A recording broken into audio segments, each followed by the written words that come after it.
Have I always felt confident being a longboarder? The answer would be no.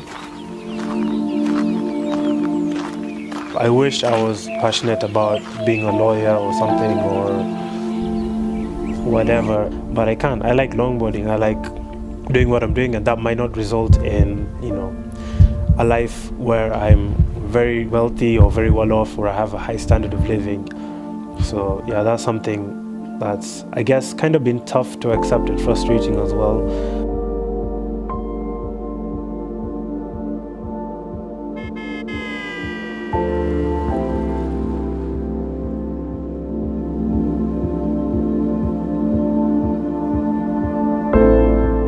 If I could live in the moment, if I could be fully myself, fully present every single time, that would be, I think, mission accomplished as far as being myself.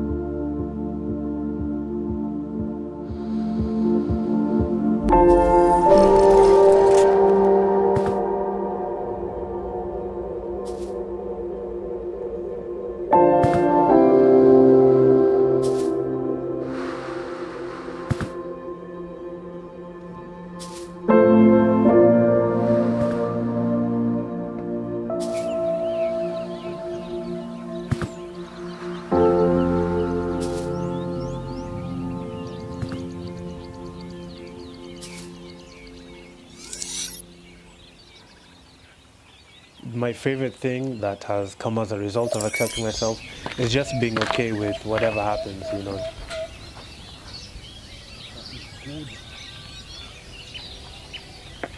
Imagine one day the sun doesn't rise. You're like that, you're waiting. 7 reaches. My name is Abuga Aroni. I am a downhill skater in Nairobi, Kenya.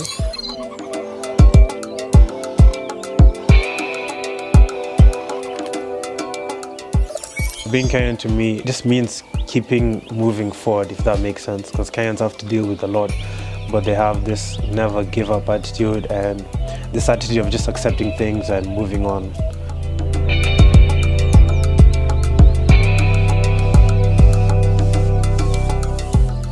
Honestly, Abuga, the reason I'm reluctant on starting downhill is the fear. A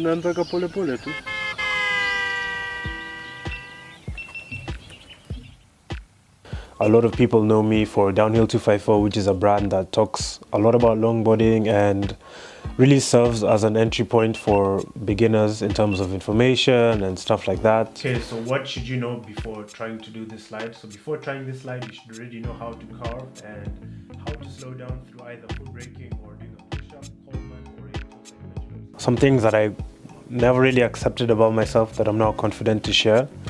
I think one of them is that I felt like people looked down on me for being a skateboarder or downhill skateboarder or whatever.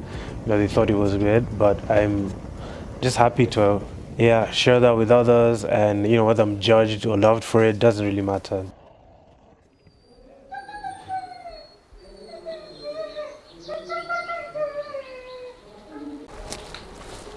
Maybe that one.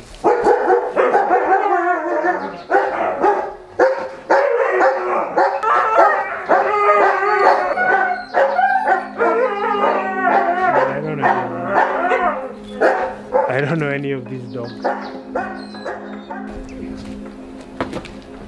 I remember this one time, because I grew up on a farm, kids from my class came to visit the farm, which was really fun.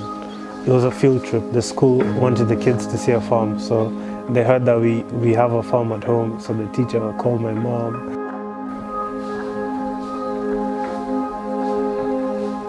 And it was so funny because I remember the kids were really scared of the cows, and I was like, come on guys, this is normal, man. I think that's the first time I realized I didn't have the same experiences as others, Yeah, that was interesting.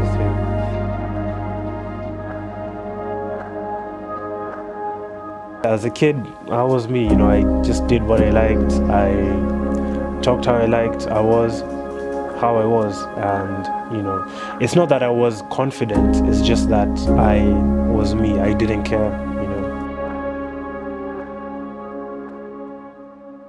I think the turning point where I started caring and I started having, anxiety about different things is maybe as I grew older or became a teenager.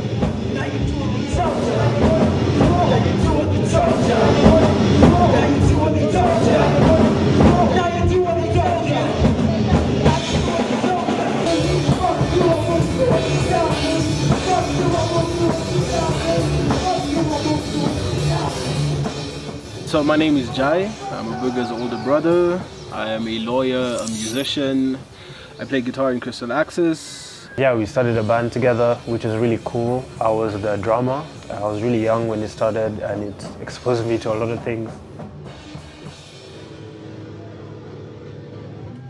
I remember because I liked skateboarding, because I liked punk rock, because I was in a band. Some kids called me an Oreo, or basically a white boy.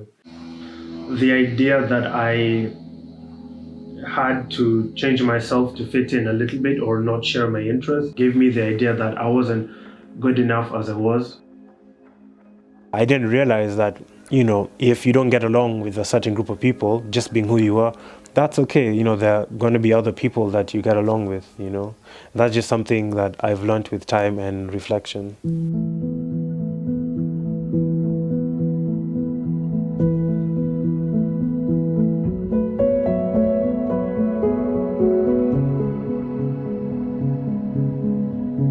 I think the best part about the community is honestly how easy it is to get along with everyone and joke and, just talk a lot of shit, and no one takes it seriously. It's just a part of the fun. But, everyone is, at the end of the day, respectful.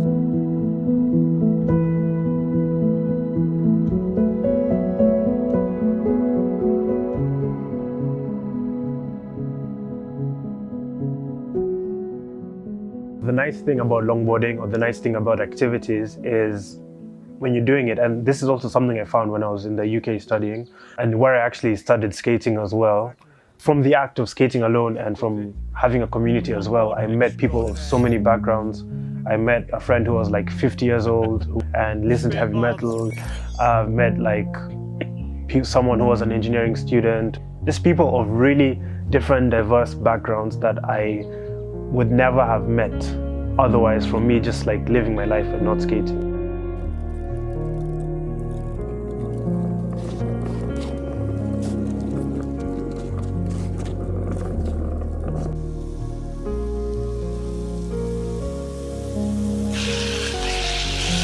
I think what made me happiest at uni was being able to explore my hobbies further. I found communities, and through those communities I was just being myself, and I was sharing activities that I was really stoked about with other people that were also excited about them, and that fulfilled a need I didn't know that I had, and it was just really nice. Yeah, because I feel like I've been pushing myself a little bit these days, and I've been getting the odd injury here and there, and that's how you're pushing your limits. In skateboarding, you fall all the time. You fall, you slide off the road or whatever, and the thing is you just get back up and keep skating. I've fallen so many times, I've had so many injuries, and the thing is you just get back up and skate again. Yep.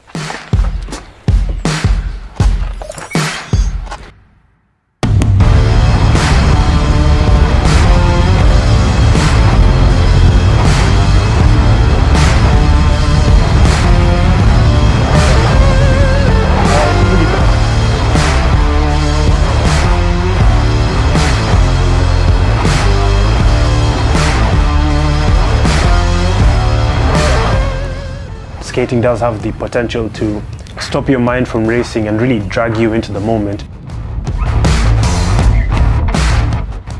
If it doesn't have all of your attention at that moment, you may not succeed. You might fall, fail, or screw up.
the reality of the sport that I do. I know that I could go out and skate and I could die, and I'm okay with that.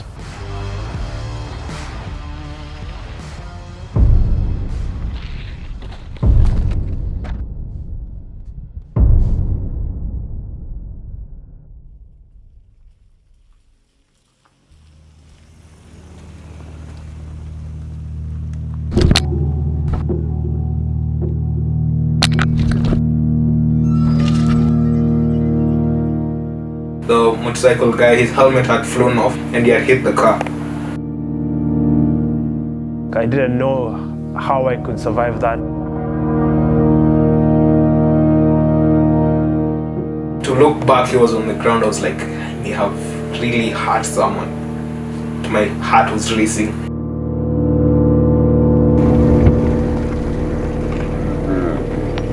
I was like, I may have either killed the guy or like seriously hurt him.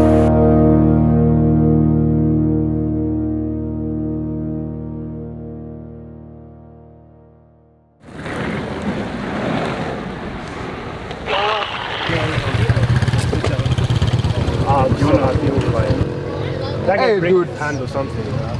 No, it's not broken. No. I checked. It's not broken. No fractures or anything. Then when immediately, like even before you hit, Yeah. I was already on the brakes. Good. Now we'd have run us both over. That was both of you reaction, over. bro. Yeah, that was quick reaction. I'm now like just waiting for myself to calm down a bit. Whatever happens next, we'll go through. Yeah. My toe is probably broken. Luckily, no one was hurt that bad. The motorcycle guy had a bit of road rash, and Abuga, he just sprained his toe. The weird thing is, I was here panicking and Abuga wanted to go again. In the moment, you know, adrenaline is pumping, and if you want to keep skating, that's the best time to keep skating. I've fallen so many times. I've had so many injuries, and the thing is, you just get back up and skate again.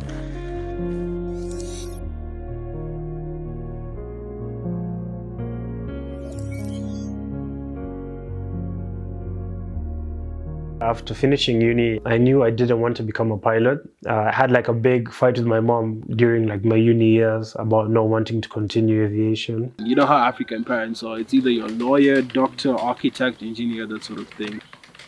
I think my mom pressured me so much because she wanted to see me in a good career. She wanted to see me succeed, and I think that's the only way she saw me being successful. So what gear should you have before attempting this slide? So at minimum, you should have a helmet. I remember one time I had like a meeting with my grand uncle and his friend who's a pilot. And this pilot that my uncle had brought was like, Abuga, nobody cares about sports in Kenya. Nobody cares. If you do this, you're going to waste your time. But I remember that so clearly. And I agree with him, like nobody cares about sports in Kenya. But the good thing about our generation is we have the internet. Our audience is just not who's immediately in front of us. We have the whole world.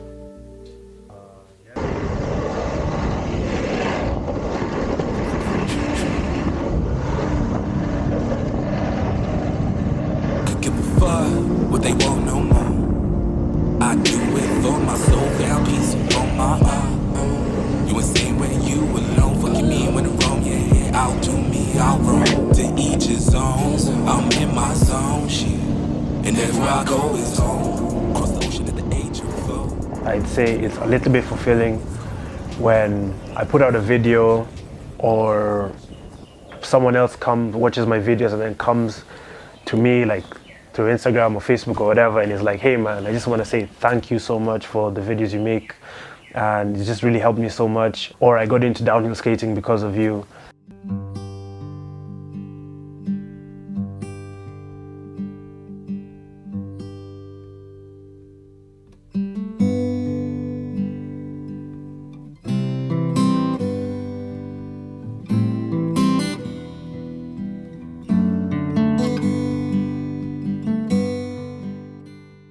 Seeing how all this started from a dorm room in Leeds to where it is now, all the way in Nairobi. It's been an absolute treat. It's been absolutely fulfilling. It's been amazing.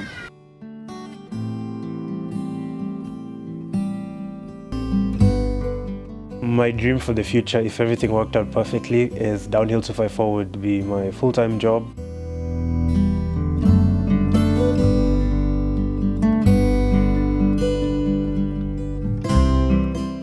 The fact that he said, "I'm going to do this," and he stuck to his guns and he didn't waver, which is what you see with a lot of different people in the creative scene, creative sector, or anything that is not the normal career way of life. I'd give myself as an example, to be honest.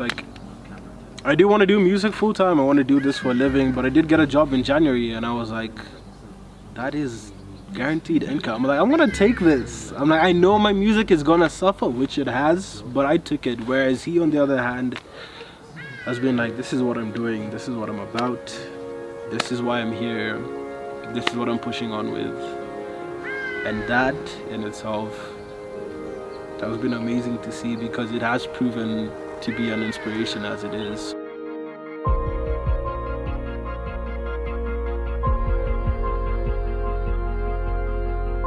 I haven't always accepted myself, and it's still something that I'm trying to do, that I'm getting better at.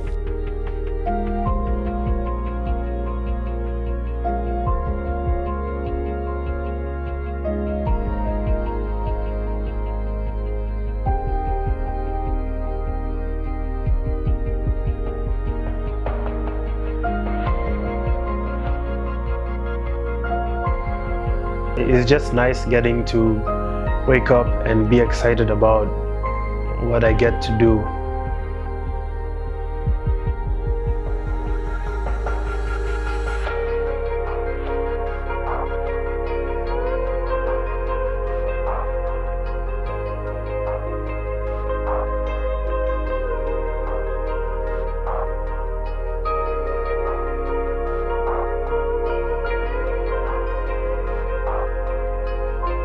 For me, I think self-acceptance means just being okay with how I am, being okay that I like what I like, and that might not necessarily give me a life that's gonna be acceptable in the life of others. And yeah, just being okay with my past and my future.